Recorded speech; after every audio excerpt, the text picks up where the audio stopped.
I taught my first VIPKid class in almost 3 years just the other day. Hey, my name is Tim. Welcome back to the channel. So glad you're here. Don't forget to click subscribe and like the video. Really helps this little channel get to more teachers who want to learn how to teach online. So I really did teach a VIPKid class the other day. It was the first time that I had taught a VIPKid class since around September or October of 2021. Actually, somewhere around here, I'll put that video as to what it was like finishing with VIPKid and just some thoughts and reflections on that. If you stick around to the end of the video, I'm going to tell you my plan with VIPKid, now it's VIPTeacher. Stick around to the end to see if I'm actually going to start opening more classes or if this was just a one-off thing. All right, let's take a look at what has changed when you log into VIPTeacher, which is what it is now called as opposed to VIPKid. But most of you will know it as VIPKid, but it is now rebranded as VIPTeacher. Okay, so once you log in, you can see things look quite similar. If we go to the home page, it will show you if you have any upcoming classes, missing reports, things like that. So the interface looks very similar. Maybe a few things are moved around. I like that they've got this like little calendar up here. To check your classes, you just go to bookings, and it's the same sort of thing. You've got your booking calendar here where you can click on the slot and open it up. You can also go to classrooms and see it there in just a different format to see exactly what classes are coming up. So also I want to note under here is where you would go to your certification center. And this is where I found out that I wasn't available for very much with the transfer to VIPTeacher. So you have to make sure that you are certified in as much as you can be. They have a job board here as well, which is interesting. It looks like there's different programs. It tells you some information about them, how many teachers they're looking for.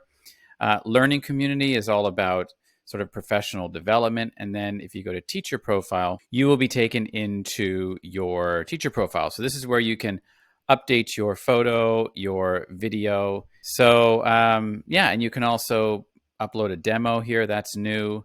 But otherwise, all the statistics are still there. All of your reviews and things like that as well are still there. And then same kind of thing, you can get support here and get information and updates and news in this icon here. So, if you're interested, do spend about 5 minutes playing around and checking it out. Okay, so let's talk about opening classes. Opening classes for me with VIPKid was always a case of I could open them and they would get filled. I didn't really have any trouble, from 2018 to 2021 when I was teaching with them. I got bookings, I got short notice bookings, I was doing very well, and I just was able to kind of pick and choose what I wanted to teach. Well, fast forward to today, it is not the case anymore. There are certainly not as many students, and there are certainly not as many teachers teaching on the platform. However, if you were a former VIPKid teacher, you can log into VIPTeacher, make sure everything's updated, and you can, continue to teach. They've invited VIPKid teachers back to the platform.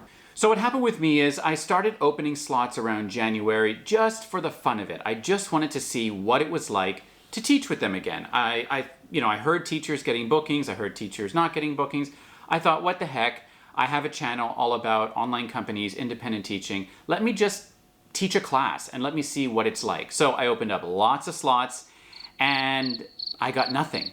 And I continued to open up lots of slots and I got a booking. However, I wasn't in the habit of checking my VIPTeacher portal, and so I had a no-show where, the student would have been there waiting for me. I felt terrible about it. I got the notification email afterwards and then realized I need to go in and make sure that I'm getting notifications for bookings. So that happened, and that continued to happen 2 more times. I actually ended up getting 3 teacher no-shows without having taught any classes at all, which is not good. And I got emails saying, do you need any help? Do you need support? Don't forget to set your alarm, all these kinds of things. So I stopped opening classes and I thought, I'm busy as it is. I was interested to see what it was like, but I didn't really care too much about it. So I just left it. 3 weeks ago, I opened up a week's worth of classes. I got 0 bookings. And then the next week, I did get a booking for a class. So I got a notification about it. I went into the portal, made sure that those things were updated, and I got a booking. I went in there early. I wanted to prepare the lesson. I wanted to make sure that I knew what the lesson flow was going to be like. And really, much to my surprise, not much has changed. It was very easy to figure out what the slides were about. The classroom felt the same. I was able to go in early and preview the slides. And nothing was really out of the ordinary. It was a assessment class for a student named Coco, and I was really excited to teach it. So I jumped in. So all things went smoothly. There were no tech issues. She was in the car, which is quite normal if you've taught the Chinese students when they're doing different activities and on their way to wherever it is. VIPKid was a really convenient way to have online one-on-one classes with a native English speaker, because you could do it on your iPad anywhere you were and any activities you were doing. And most of the time I had a lot of students that were in cars on the way home from school and eating dinner and at restaurants and all those kinds of things. So that was really fun to see. It just reminded me of the old times. Honestly, it brought back a lot of memories.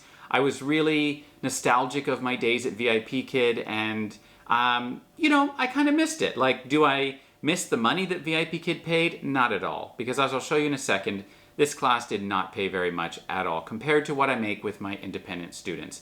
And that brings me to the question that many of you might be asking, and I had thought about a little bit myself, not in a large way, but considered, am I going to fill in gaps? Am I going to go back to VIPKid, VIPTeacher? And the answer is no. I don't plan to teach with VIPTeacher, at all, really. I ended up getting 1 more booking, so I've taught a total of 2 classes with them. I've made a total of $15.60. Thank you very much. However, in 1 hour of teaching my students, I make between $45 and $50. So it's financially not worth it, but it is something that's always there, and I think that that's a comforting thing, right? If you ever need to go back to it, if you're ever in a pinch financially, if you want to just see how things are going and open up classes, then it's there for you, and I think that's really, really great. And I will continue to sign contracts. I will continue to keep it open. I will continue to keep abreast as to what's happening in VIPTeacher land, because I want to bring you that content. Many teachers ask me all the time if they're hiring. As I stated earlier and showed you in the portal, there is no evidence of that. I have not had any teachers get hired through my referral links in about 3 years, and so judging by what I can see and what I've seen on Facebook, I would answer that pretty clearly that they're not hiring. But if you're interested in getting back into it and wanting to sort of see what it's all about, and you were a former VIPKid teacher, then I do have some recommendations for you.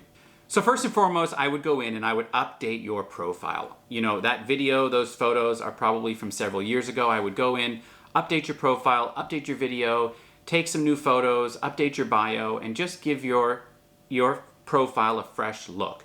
The second thing I would do is go into certifications, because in the certification center, you will see what you're certified for. And this was a little bit shocking to me because a lot of the old certifications I had were not showing. Maybe because they changed names or they changed over to the new platform.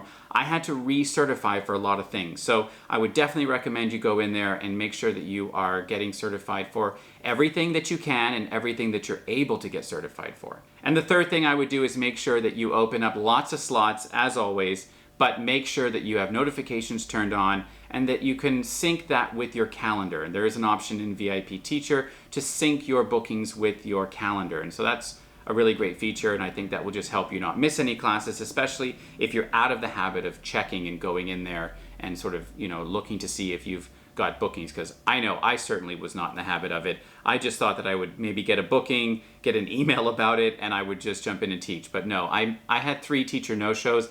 That cost me $30 in total, and if I teach another class, that would be 3 classes, I would only be making 22 something for those 3 classes. So I would still not be making any money. I'm going to have to teach 4 or 5 classes in total just to bring that penalty of 3 teacher no-shows to 0. So it's not worth it to miss the class. Make sure that you're checking. If you're interested in online ESL companies, you can go over to my website, onlineteacherdude.com. Check out the Teach section. I've also got some links below in this video for companies you can apply to.